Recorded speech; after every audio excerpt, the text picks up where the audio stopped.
Hey, Josh Sepnick here. And for my book report, my midterm, I did Holes by Louis Sachar. I actually had to look up how to pronounce his name because I didn't know, and it often gets mispronounced. But I did a news report for my book report because I thought it would be simplest to do online, and I knew it would take a lot of work, but I had a couple people who were willing to help me. Myself, I developed a persona of a news reporter named Jackson Jackson, just wore my Peyton Manning jersey and a red tie.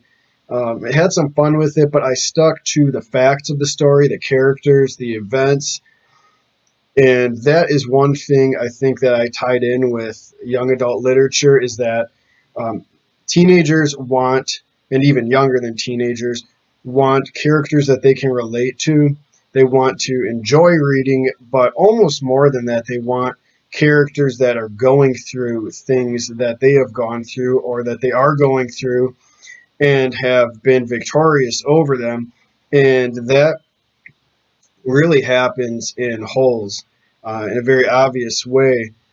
The basic plot, for those who haven't watched the movie is quite similar to the book, but Stanley Yelnats is a 13-year-old boy who is believes that he is part of a curse for about 150 years on his family or on the men in his family, and he tends to believe that because he gets falsely accused and sent to Green Lake Camp, basically a correctional facility in the middle of nowhere, and he makes friends while he's there. He's actually only there a couple months. He's sentenced for 18 months. Everybody is there.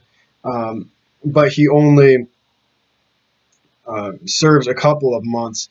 And to cut to the chase, he makes friends, especially with Hector Zeroni, also known as Zero. He gets bullied a little bit, but mostly by the authorities there who really take advantage of the boys, who many of them are just misled, who make stupid choices, but they're really harsh on them.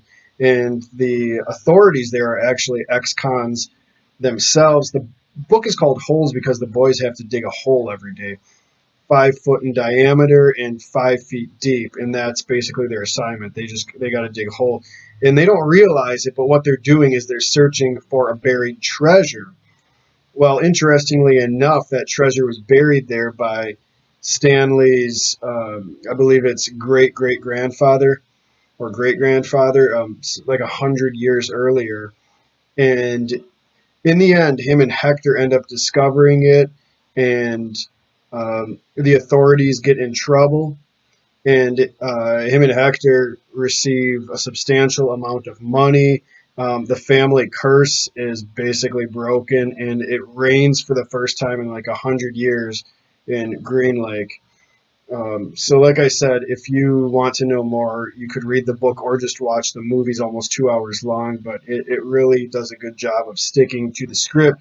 Now, I want to tell you quick about Louis Sachar. I have to read this because I didn't quite memorize it, but he was born in 1954 in New York. After high school, he went to college in Ohio and then moved to California, did some further schooling, some law school, and did law part time on the side. He got married out there in 1985, and they had a daughter in '87. Um, and then he moved down to Austin, Texas, in 1991, which I believe he still lives there.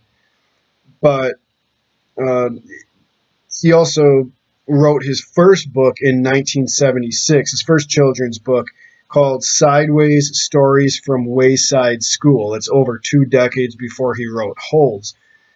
And he began to write children's literature then, but he really wasn't well known until the end of the 1980s. Um, Holes was he began to get the idea when he moved to Austin in 1991 because it was so ridiculously hot and he wasn't used to it. So he kind of used that as a platform for Green Lake, Texas, a place where it was always hot and never rained. Uh, but in an interview, Sacker said that some things that he wanted to get across in holes or standing up for friends, like the boys did often when authorities challenged them, or even some of the other inmates. Racial equality. There was black, white boys, even one Mexican boy. Anti-discrimination, which kind of ties in with that, and the importance of learning to read, as Stanley was trying to teach Hector to read, and he did teach him some before he got stopped. Um, but Holes was published in 1998 at first, and the movie came out in 2003. It won the Newbery Medal, and it actually was banned. I looked this up. There wasn't too much controversy. It was actually banned in a fifth grade classroom because it was uh, some of the parents were concerned about the content, which just wasn't right for 9-year olds. It was probably more appropriate for 12, 13, and up, just as far as some of the things that they go through. But I think that you can relate certain things to today issues to today, besides the things that Louis Sacker mentioned. One of the things that we're learning today that they learned down at Green Lake was rationing. They only got a certain amount of water, which is really interesting. And go to the store and you can only buy so much right now. And just everything there, really, they had a limited supply of.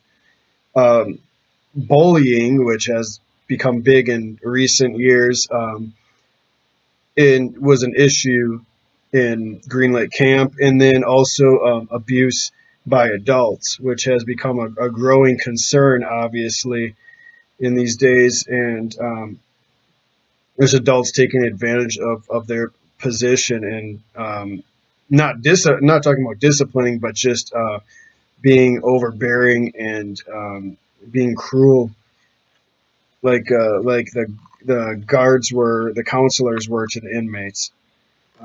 So that's some of the ways I related Holes to today, and it was written, like I said, in 1998. So over 20 years later, it still has a massive following. I mean, people still regularly read it. Even assigned reading, I know, in some like middle school or high school classrooms. So it had a big impact on me, and I hope you all enjoy the video and have learned a lot from the books that you read as well, and maybe somebody else read Holes too. Bye.